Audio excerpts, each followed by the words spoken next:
నమస్తే, welcome to J news. ముందుగా bulletin headline చూద్దాం. సీఎం రేవంత్ మహిళల కోసం కొత్త లక్ష్యాలు. మహిళా సంఘాలకు ముఖ్యమంత్రి ప్రోత్సాహం. కోటీశ్వరులుగా మహిళలను చూడాలన్న సీఎం రేవంత్. మహిళల అభివృద్ధికి సీఎం రేవంత్ కీలక ప్రకటన. మహిళా సంఘాల్లో చేరాలని రేవంత్ పిలుపు.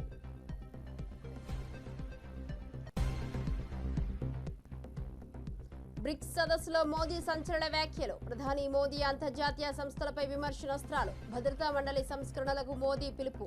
దక్షిణార్ధ గోళం బాధితురాలని మోదీ ఆవేదన.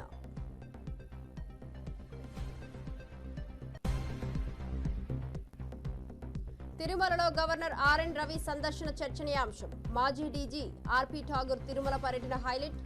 తిరుమలలో గవర్నర్ రవి ప్రత్యేక పూజలు. కళ్యాణోత్సవంలో గవర్నర్ రవి పాల్గొనడం విశేషం. ఠాగూర్ కుటుంబంతో తిరుమల దర్శనం. మహేష్ బాబుకు వినియోగదారుల కోర్టు నోటీసులు. రంగారెడ్డిలో రియల్ ఎస్టేట్ కేసులో నోటీసులు. మహేష్ పై కోర్టు చర్య, నోటీసులు జారీ. సినీ నటుడు మహేష్ కేసులో కొత్త మలుపు. రియల్ ఎస్టేట్ సమస్యపై వినియోగదారుల కోర్టు చర్య.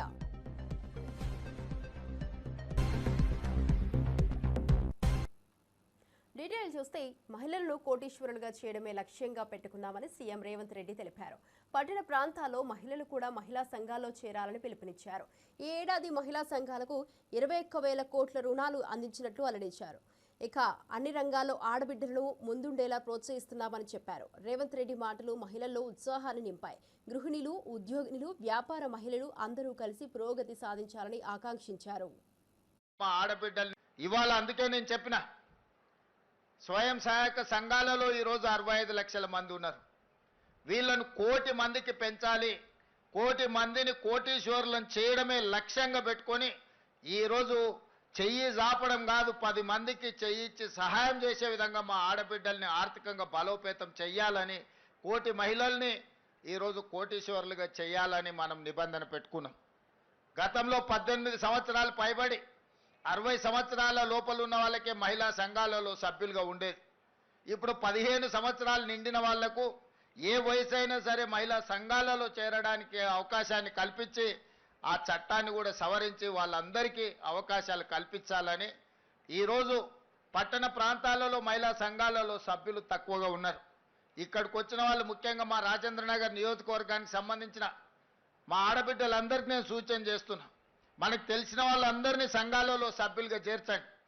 అప్పుడే వాళ్ళు ఆర్థికంగా బలపడడానికి ఈ సంవత్సరమే మనం 21,000 కోట్ల రూపాయలు సంఘాలకు బ్యాంకు లింకేజ్ ఇచ్చినాం మీరు వ్యాపారాలు చేసుకోవడానికి. సీఎం రేవంత్ నివాసాన్ని ముట్టడించేందుకు పీడీఎస్యూ కార్యకర్తలు యత్నించారు. పెండింగ్లో ఉన్న ఫీజు రియంబర్స్ విడుదల చేయాలని, డొనేషన్లు వసూలు చేస్తున్న ఇంజనీరింగ్ కళాశాలపై చర్యలు తీసుకోవాలని డిమాండ్ చేశారు. ఈ సందర్భంగా ముట్టడికి ప్రయత్నించిన పీడీఎస్యూ కార్యకర్తలను పోలీసులు అరెస్టు చేశారు.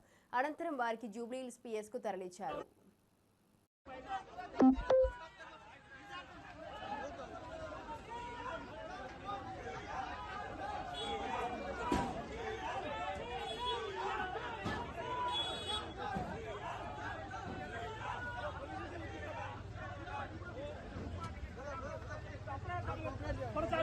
రేవంత్ రెడ్డి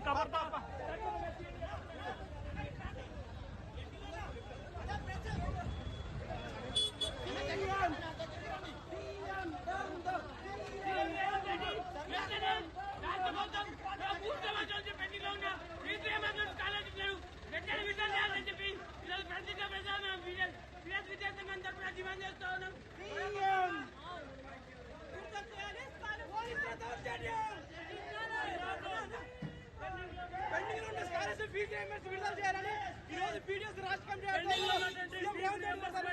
పెండింగ్ ఉన్న స్కాలర్షిప్ 7,200 కోట్ల స్కాలర్షిప్ విడుదల చేయకుండా అదే అందరూ 200 కోట్ల స్కాలర్షిప్ దానికి పెట్టారు కదా, కానీ విద్యార్థుల జీవితాలతో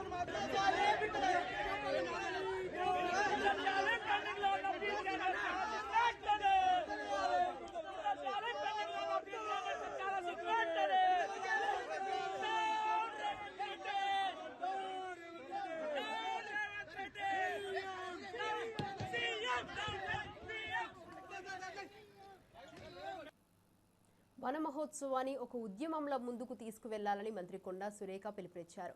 జీవ వైవిధ్యాన్ని కాపాడాల్సిన బాధ్యత అందరిపై ఉందని తెలిపారు. మొక్కలు నాటి వాటిని రక్షిస్తేనే మానవాళికి మనుగడ సాధ్యమవుతుందని చెప్పారు. మనం మొక్కలు నాటితే మన తర్వాత తరాలకు కూడా ఉపయోగకరమని మంత్రి సురేఖ అభిప్రాయపడ్డారు. మన సీఎం గారి చేతుల మీదుగా వన మహోత్సవ కార్యక్రమాన్ని ప్రారంభించుకున్న శుభ సందర్భంలో వేదిక మీద ఉన్నటువంటి పెద్దలకు, మన అన్న రేవంత్ రెడ్డి అన్నకు, అదేవిధంగా వచ్చిన అతిథులకు, అధికారులకు మరియు పత్రికా మిత్రులకు, నాయకులకు, కార్యకర్తలకు అందరికీ నా హృదయపూర్వక నమస్కారం. మరి వృక్షో రక్షిత రక్షితః అనేది మనందరికీ కూడా పూర్వకాలం నుంచి పెద్దలు చెప్పినటువంటి విషయం. చెట్టును మనం రక్షిస్తే చెట్టు మనల్ని రక్షిస్తుంది. మరి ఈ రోజుల్లో మనకు ఏదైతే రియల్ ఎస్టేట్స్ వస్తూ ఉన్నాయో దానివల్ల మనం చెట్లను నరకడం వలన ఈ గ్లోబల్ వార్మింగ్ అనేది వస్తూ ఉంది. ఈరోజు భూకంపాలు రావడం కానీ, సునామీలు రావడం కానీ, ఇవన్నీ కూడా మనం చెట్లు మరి నరకడం వల్లనే వర్షాలు సకాలంలో రాకపోవడం, ఇటువంటి ఇబ్బందులు జరుగుతూ ఉన్నాయి. ముఖ్యంగా అడవుల్లో చెట్లను నరికితే ఈరోజు అక్కడ ఉన్న కోతులు మనకొచ్చి మన ఊర్ల మీద పడుతున్నాయి అంటే వాటికి అక్కడ తిండి లేకపోవడం వలన. కాబట్టి మనం చెట్లను నరకడం మానేయాలని, చెట్లను పెంచడం నేర్చుకోవాలి. ఎందుకంటే మనం పెంచిన చెట్లు మనల్ని కాపాడుతాయి. మన భవిష్యత్తు తరాలకు కూడా అవి తప్పకుండా వాళ్ళకు ఉపయోగపడతాయి. ముఖ్యంగా బయోడైవర్సిటీ అనేది మనం రక్షించబడుతుంది. ఎందుకంటే జీవజాలం అనేది బతకాలి అంటే చెట్లు తప్పనిసరిగా ఉండాల్సిన అవసరం ఉన్నది. కాబట్టి మనం చెట్టు అవసరాన్ని గుర్తించుకొని మనం చెట్టును పెంచి మరి పెద్ద చేసి మనల్ని మనం రక్షించుకోవాలి. మన సమాజాన్ని, మన భవిష్యత్తు తరాలను కూడా రక్షించాలి. దాంట్లో ప్రతి ఒక్కరూ పాత్రదారులు కావాలి. మనిషి ఒక చెట్టు నాటినా కూడా సరిపోతుంది. మరి ఈసారి మా PCCF గారు అన్నట్టుగా 100% రీచ్ కావడానికి ప్రతి ఒక్క డిపార్ట్మెంట్ కూడా సహకరించాలని తెలియజేసుకుంటూ, ఇక్కడ వచ్చిన మీరందరూ కూడా దీన్ని ఒక ఉద్యమం లాగా ముందుకు తీసుకెళ్లి మనం 100% రీచ్ అయ్యే విధంగా మీరు మొక్కలను నాటి ఈ యొక్క మరి మన భౌగోళిక పరిస్థితులను బాగుపరచాలని చెప్పి. స్వర్ణకారులపై వేధింపులు మానుకోవాలని ఎమ్మెల్సీ కల్వకుంట్ల కవిత అన్నారు. కేసులకు భయపడి స్వర్ణకారులు ఆత్మహత్యలు చేసుకోవద్దని సూచించారు. బంగారం వృత్తి చేసుకునే వారికి ప్రభుత్వం రుణాలు అందించాలని డిమాండ్ చేశారు. కార్పొరేట్ సంస్థలతో పోటీ పడేలా విశ్వకర్మలకు చేయూతనివ్వాలని కోరారు. ఇక ఈ ప్రకటనతో స్వర్ణకారుల సమస్యలపై ప్రభుత్వం దృష్టి సారించే అవకాశాలున్నాయి. ప్రభుత్వం ముందు కొన్ని డిమాండ్స్ పెట్టాలనుకున్నాను. ప్రధానంగా స్వర్ణకార వృత్తిలో ఉన్నటువంటి అనేక మంది ఆత్మహత్యలకు సంబంధించినటువంటి అంశాలు ఈ మధ్య పత్రికలలో, టీవీ ఛానల్లో చూసి చాలా బాధపడుతూ వచ్చాము.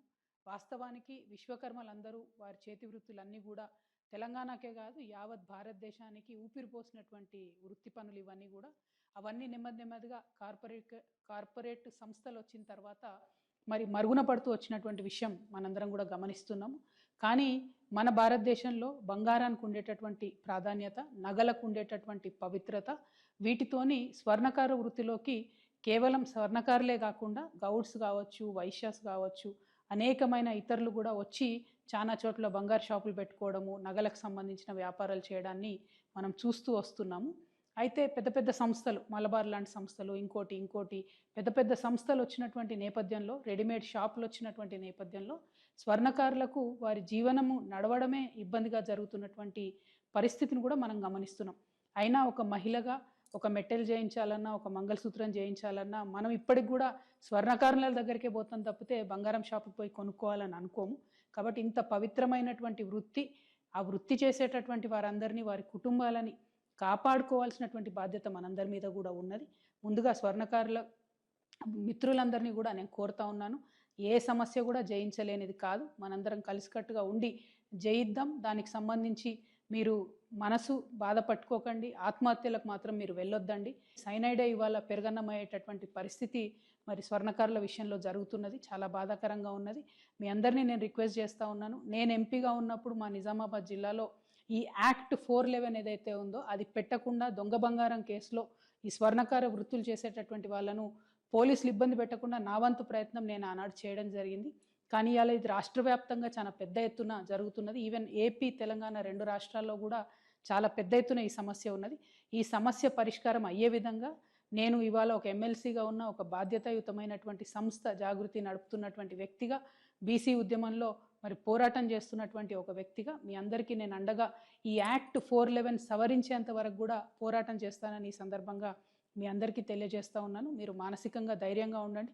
ఎట్ ద సేమ్ టైం నేను ప్రభుత్వాన్ని కూడా డిమాండ్ చేస్తూ ఉన్నాను, పోలీసులు తమ పని సులువు చేసుకోవడానికి దొంగ కన్నా ముఖ్యంగా వెళ్ళి స్వర్ణకారులను పట్టుకోవడం జరుగుతూ ఉన్నది. ఇది వారి ఆత్మగౌరవానికి సంబంధించినటువంటి అంశం, వారి కుటుంబ భద్రతకు సంబంధించినటువంటి అంశం.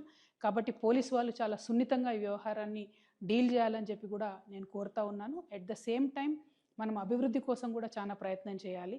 కాంగ్రెస్ పార్టీ కామారెడ్డి డిక్లరేషన్లో వృత్తి పనిదారులందరికీ కూడా ప్రతి జిల్లా హెడ్ క్వార్టర్లో 5 ఎకరాల స్థలం ఇచ్చి షాపింగ్ మాల్స్ కట్టిస్తామని చెప్పడం జరిగింది. అట్లానే పర్టికులర్లీ స్వర్ణకారులకు సంబంధించి అనేకమైన స్కీమ్స్ ఇస్తామని చెప్పడం జరిగింది. ఆ స్కీమ్స్ అమల్లోకి తీసుకొచ్చినట్టయితే మన స్వర్ణకారుల బిడ్డలు కూడా కార్పొరేట్ సంస్థలకు తీసిపోని విధంగా ధీటుగా మంచి మంచి బ్రాండ్స్ను కూడా నిర్మించేటటువంటి సత్తా ఉన్నవాళ్ళు. సెంటిమెంటలీ మాకు మహిళలందరికీ స్వర్ణకారులే కావాలి కాబట్టి స్వర్ణకారులు చేసే వృత్తిలో ప్రభుత్వం తోడ్పాటు అందించాలని చెప్పి సుపరిపాలన తొలి అడుగు ఇంటింటికి తెలుగుదేశం కార్యక్రమంలో ఎమ్మెల్యే వేమిరెడ్డి ప్రశాంతి రెడ్డి అన్నారు. ఇక ఏడాదిలో 80% హామీలు అమలు చేశామని, ప్రజలతో మమేకమవుతూ అభివృద్ధి సంక్షేమం గురించి వివరించాలని సూచించారు. కార్యకర్తలే తెలుగుదేశం పార్టీ బలమని చెప్పారు. మెగా డిఎస్సి ద్వారా కొత్తగా 16,347 మంది టీచర్స్ రిక్రూట్ చేస్తున్నామని, మంత్రి లోకేష్ సారథ్యంలో విద్యారంగంలో విప్లవాత్మక మార్పులు జరుగుతున్నాయని వివరించారు. ఈ కార్యక్రమం ద్వారా ప్రజలకు ప్రభుత్వం చేస్తున్న కార్యక్రమాలపై అవగాహన కల్పించారు.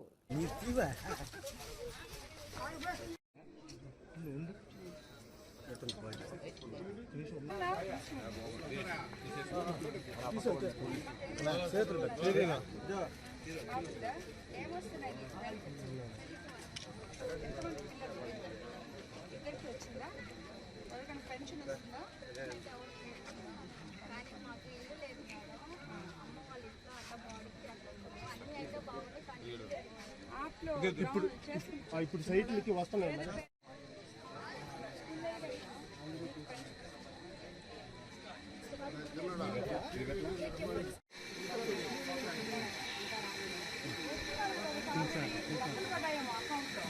బాబు ఓ బాబు నువ్వు వెనక్కి రా కొద్దిగా అవతల బాబు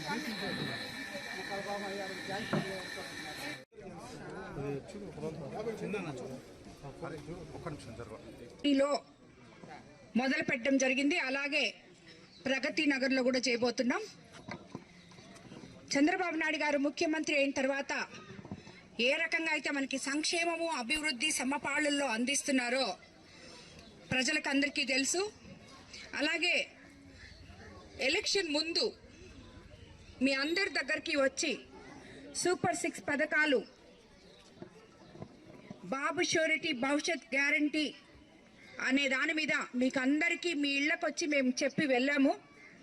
ఈరోజు తిరిగి 13 నెలలు అయిన తర్వాత, సంవత్సరం కంప్లీట్ చేసుకున్న తర్వాత మేమిచ్చిన 6 హామీలలో మీకు ఎన్ని హామీలు నెరవేర్చామో, ఇంకా ముందుకు ఎన్ని నెరవేర్చబోతున్నామో, ఇవి కాకుండా మీ సొంత సమస్యలు ఏమున్నాయో ఆ సమస్యలు మేము ఎలా తీర్చాలో ఇవన్నీ ఎమ్మెల్యేలని, నాయకుల్ని, కేఎస్ఎస్ నుంచి ఎమ్మెల్యే వరకు, కేఎస్ఎస్, గ్రామ పార్టీ అధ్యక్షులు, బూత్ ఇన్ఛార్జీలు, క్లస్టర్ ఇన్ఛార్జీలు, కో కన్వీనర్లు ప్రతి ఒక్కరు కూడా ప్రతి వార్డులో, ప్రతి వీధిలో ప్రజల మధ్యకి వెళ్ళి ప్రజల సమస్యలు తెలుసుకొని ప్రజలకు ఏం కావాలో చూడాలి, అదే రాజకీయము అని చెప్పిన ఒకే ఒక ఏకైక ముఖ్యమంత్రి మన ముఖ్యమంత్రి చంద్రబాబు నాయుడు గారు. కాబట్టి ఆ మాటల మీద గౌరవంతో, ప్రజల మీద గౌరవంతో ఈరోజు ప్రతి నాయకుడు, మినిస్టర్లు కానీ ఎవ్వరు కానీ రోడ్ల మీదే ఉన్నాం. మేము మీ దగ్గరే ఉన్నాం, జనంలో తిరుగుతున్నాం, మీ సమస్యలు తెలుసుకుంటున్నాం. అవి ఎలా తీర్చాలో కూడా ఆ సమస్యల్ని పరిష్కరించే వైపు మేము చూస్తున్నాం నాయకులుగా. అదేవిధంగా మన ముఖ్యమంత్రి చంద్రబాబు నాయుడు గారు కూడా దానికి తగు చర్యలు తీసుకుంటారని చెప్పి మీ అందరికీ మాటిస్తున్నాను. మనం సూపర్ 6 పథకంలో అధికారంలోకి రాగానే మీ అందరికీ ఏం చెప్పామో ఇక్కడ చాలా మంది ఇప్పుడు చెప్పారు. 4,000 పెన్షన్ వస్తుందని చెప్పి మొట్టమొదట మనం పెన్షన్ గురించి చెప్పాం. 4,000 పెన్షన్ ఇచ్చాం. మనం గెలిచిన మొదటి నుంచి రంగారెడ్డి జిల్లా వినియోగదారుల కోర్టు సినీ నటుడు మహేష్ బాబుకు నోటీసులు జారీ చేసింది. ఓ రియల్ ఎస్టేట్ సంస్థకు బ్రాండ్ అంబాసిడర్గా వ్యవహరించిన కేసులో ఆయన 3వ ప్రతివాదిగా ఉన్నారు.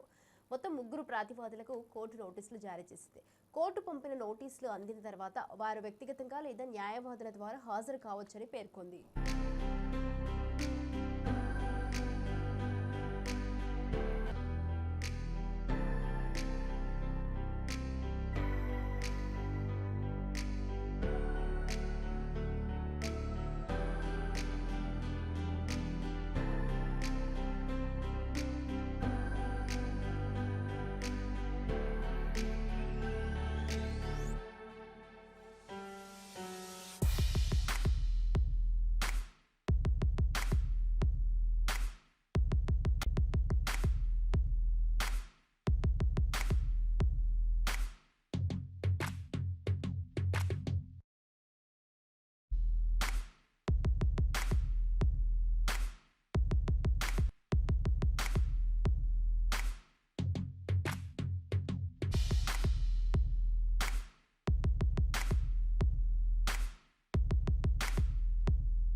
విశాఖలో కలకలం రేపిన డ్రగ్స్ కేసులో మరొక వినియోగదారుడైన కృష్ణ చైతన్య వర్మను పోలీసులు అదుపులోకి తీసుకున్నారు.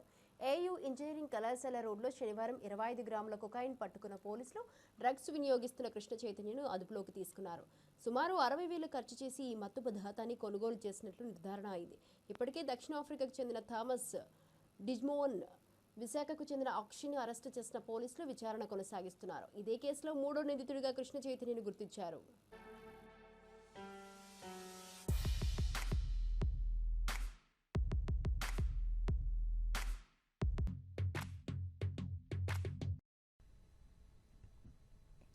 కొకైన్ 25 గ్రాములు దొరికిన కేసులో ఒక ఫారినరు మరియు మన వైజాగ్ అతను ఇద్దరిని అరెస్ట్ చేసి జైలుకి పంపించడం జరిగింది. 3 సస్పెక్ట్స్ ఉన్నారు. ఒక అతని మీద కనెక్ట్ అయ్యాడు ఎవిడెన్స్ ద్వారాను. కృష్ణ చైతన్య వర్మ ఎలియాస్ కృష్ణ చైతన్య ఎలియాస్ చైతన్య, ఇతనిది కోరమన్నపాలెం.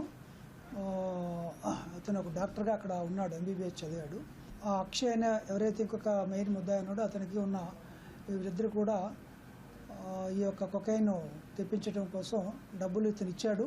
ఇతను కూడా కన్జంప్షన్ చేస్తున్నట్లు కూడా మనకి దర్యాప్తులో నిర్ధారణ అయింది. ఇతని ఫోన్ కూడా సీజ్ చేయడం జరిగింది. అతను చెప్పాడు, ముద్దా చెప్పాడు, ఈయన కూడా ఒప్పుకున్నాడు. 2-3 సార్లు అంతకుముందు తీసుకున్నాడు.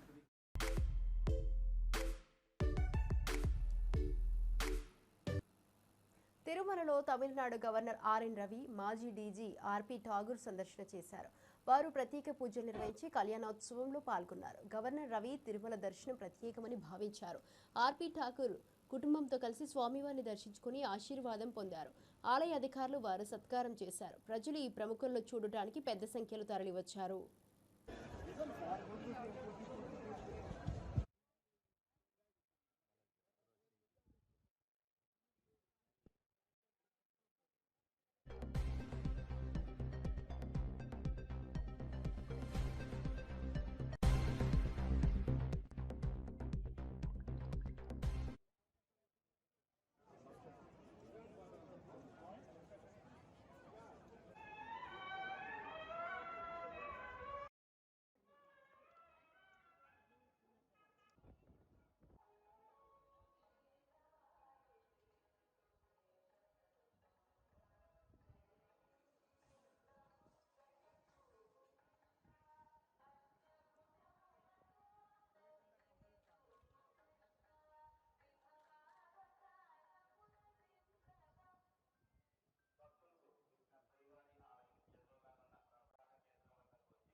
నెల్లూరులోని విఆర్ మున్సిపల్ హై స్కూల్లో మంత్రి నారా లోకేష్ ఘనంగా ప్రారంభించారు. ఈ కార్యక్రమంలో మంత్రి విద్యారంగ అభివృద్ధికి సంబంధించిన ప్రాధాన్యతను వివరించారు. విద్యార్థుల సౌకర్యాల కోసం ఆధునీకరణ ప్రాజెక్టులు చేపట్టినట్లు తెలిపారు.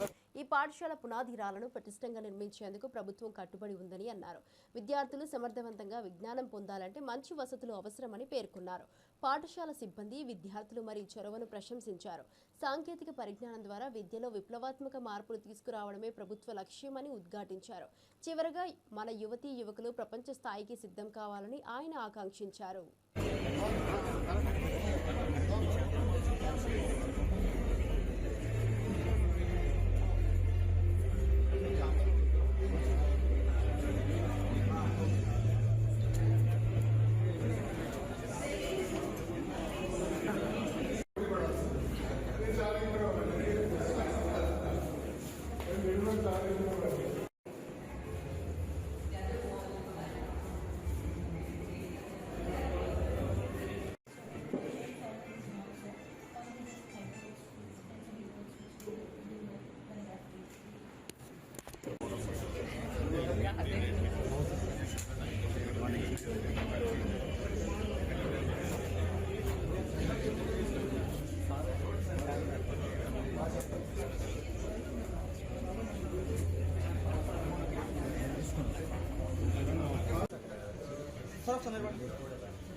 In our 150-year-old school, it is started in 1875. Our school full name is Venkat Giriraja High School.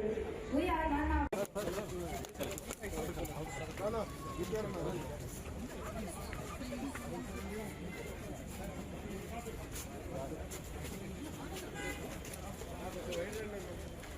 side.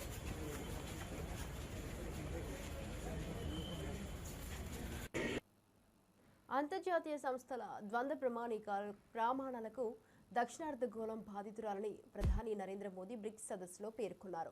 భద్రతా మండలి, WTO వంటి కీలక సంస్థలను ప్రస్తుత అవసరాలకు తగ్గట్టుగా సత్వరం సంస్కరించాల్సిన ఆవశ్యకతను మరోసారి గుర్తు చేశారు.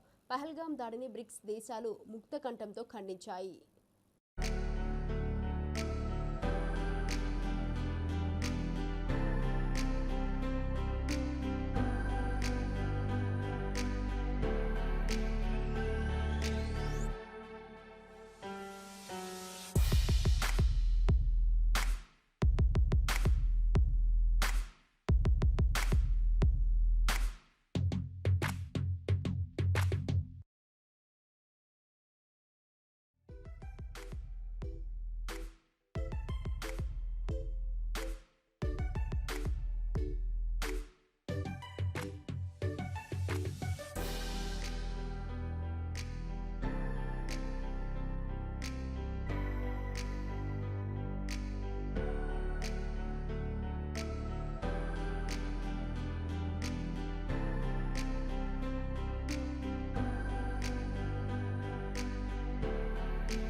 గత ఎన్నికల్లో పోటీ చేసినప్పుడు ఓడిపోయానని, కానీ 5 ఏళ్లు పట్టుదలతో కష్టపడి పనిచేశానని మంత్రి లోకేష్ తెలిపారు.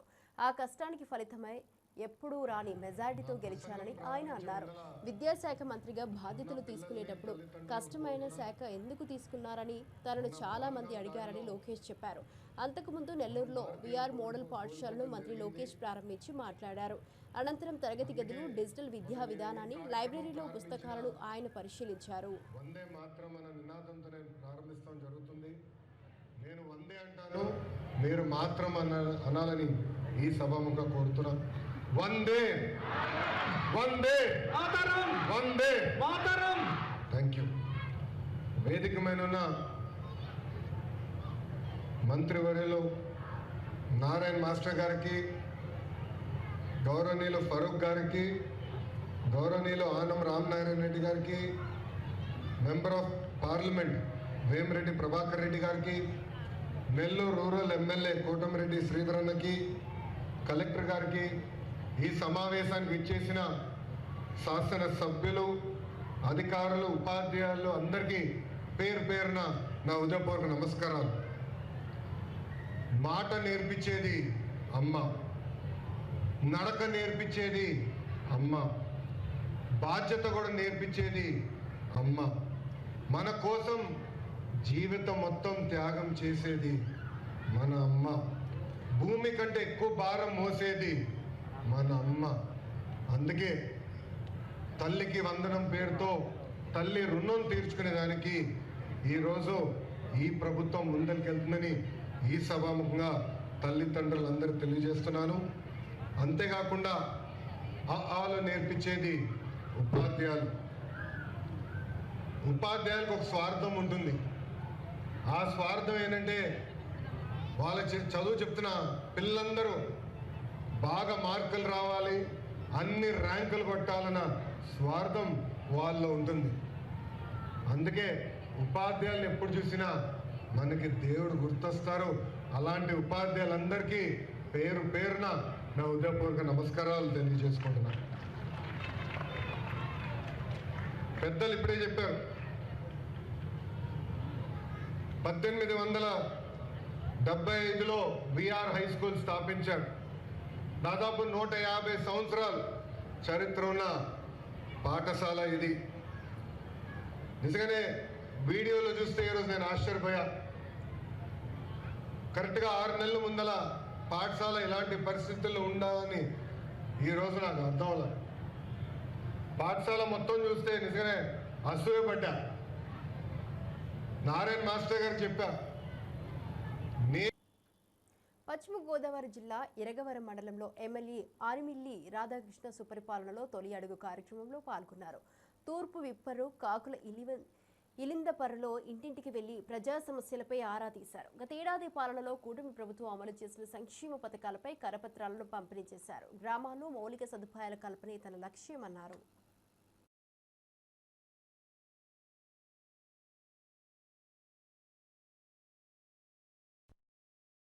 మౌలిక సదుపాయాలని ఇంకా పెద్ద ఎత్తున చేసుకోవాల్సినటువంటి అవసరం ఉంది. ఎందుకంటే గత ప్రభుత్వం పూర్తిగా నిర్లక్ష్యం చేసి గ్రామాల్లో ఉన్నటువంటి రోడ్లు కానీ డ్రైనేజీలు కానీ అదేవిధంగా పారిశుద్ధ్యం కానీ అవన్నీ కూడా పడకేసినటువంటి పరిస్థితి ఉంది. ఈరోజు అటువంటి పరిస్థితి నుంచి మొదటి సంవత్సరం అనేక గ్రామాల్లో ఈ మౌలిక సదుపాయాల కల్పనకి పెద్దపీట వేసి ఎక్కువగా నిధులు కేటాయించడం జరుగుతుంది. ఈరోజు ప్రజలందరూ కూడా గత 5 రోజులుగా ఏ ఇంటికి వెళ్ళినా సరే వారందరూ కూడా తమ ఆనందాన్ని హర్షాన్ని వ్యక్తం చేస్తున్నారు. ఈరోజు ఏ గ్రామానికి వెళ్ళినా అందరూ కూడా వారి సంతోషాన్ని వ్యక్తపరుస్తూనే ఇక్కడ ఉన్నటువంటి సమస్యలను కూడా మా దృష్టికి తీసుకొస్తున్నారు.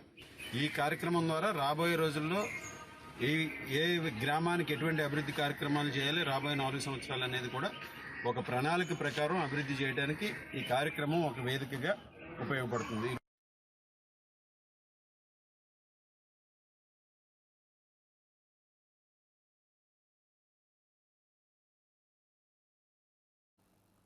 ఇవి ఇప్పటివరకు నా బులెటిన్ అప్డేట్ చూస్తూనే ఉండండి జే న్యూస్.